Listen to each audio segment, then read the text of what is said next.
Hello bachcho, let's see the question. The question say in a triangle ABC if R1 plus R3 plus R is equals to R2, then find the value of secant square A plus cosecant square B minus cot square C.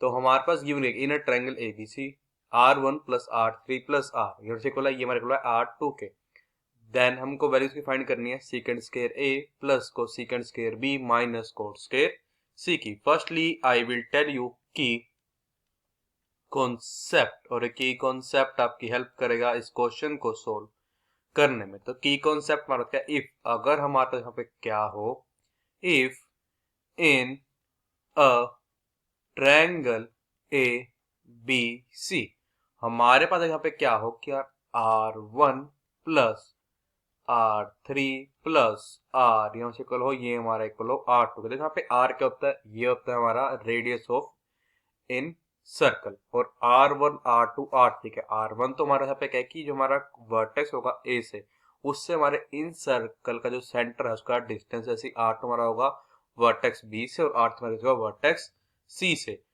अगर हम ये condition satisfy तो क्या imply करते हैं, this implies that कि ये जो हमारा एंगल है B, ये किसके इक्वल होगा, ये हमारा इक्वल होगा 90 डिग्री के. इसका मतलब है जब भी हमारा कंडीशन सेटिस्फाई होगी हमारा क्या बनेगा, एक राइट एंगल ट्रायंगल बनेगा. अगर हमारे पास आता है कि R2 plus R3 plus R is equal to R1, तो हमारा एंगल ए होता है 90 डिग्री का. अगर आता है कि R1 plus R2 plus R is equal to R3, तो हमारा एंगल सी इक्वल होता है 90 डिग्री के.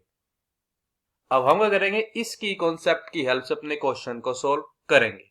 Now see this figure carefully, ये क्या है हमारा ट्रायंगल ए बी सी, यार का 90 डिग्री का एंगल बी वर्स इक्वल था 90 डिग्री. हमको पता है ये जो हमारा एंगल ए के ऊपर हेड क्या है BC, इसको डिनोट करता है स्मॉल ए से, मींस BC वर्स इक्वल होता है स्मॉल ए के.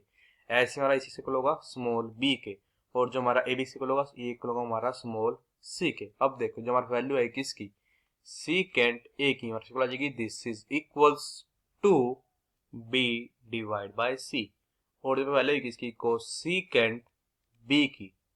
हमको पता है कोसेकेंट होता है हमारे को होता है 1 के, तो हमारा कोसेकेंट भी इक्वल होगा 1 के, बिकॉज ये जो हमारा एंगल भी इक्वल है हमारे इक्वल 90 डिग्री के. अब इसकी वैल्यू है किसकी, कोट सी, यहाँ से इक्वल आ जाएगी दिस इज इक्वल्स टू, ये हमारी इक्वल आएगी ए bye C.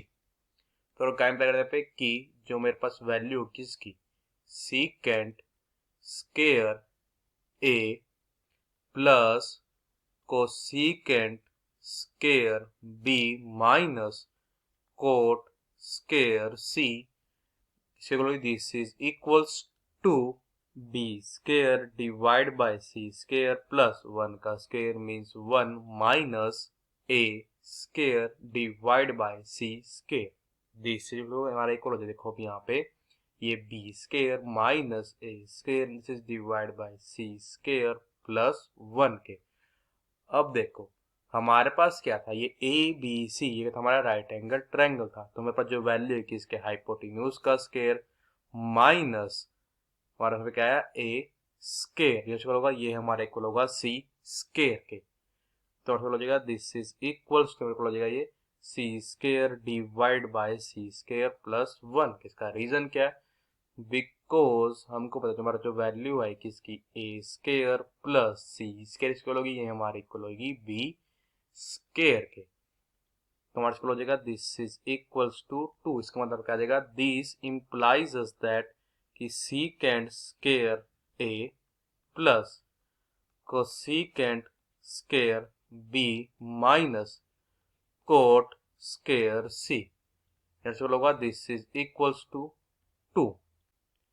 So the final answer is secant square A plus cosecant square B minus cot square C is equals to 2. I hope you understood it well. All the best. Thank you.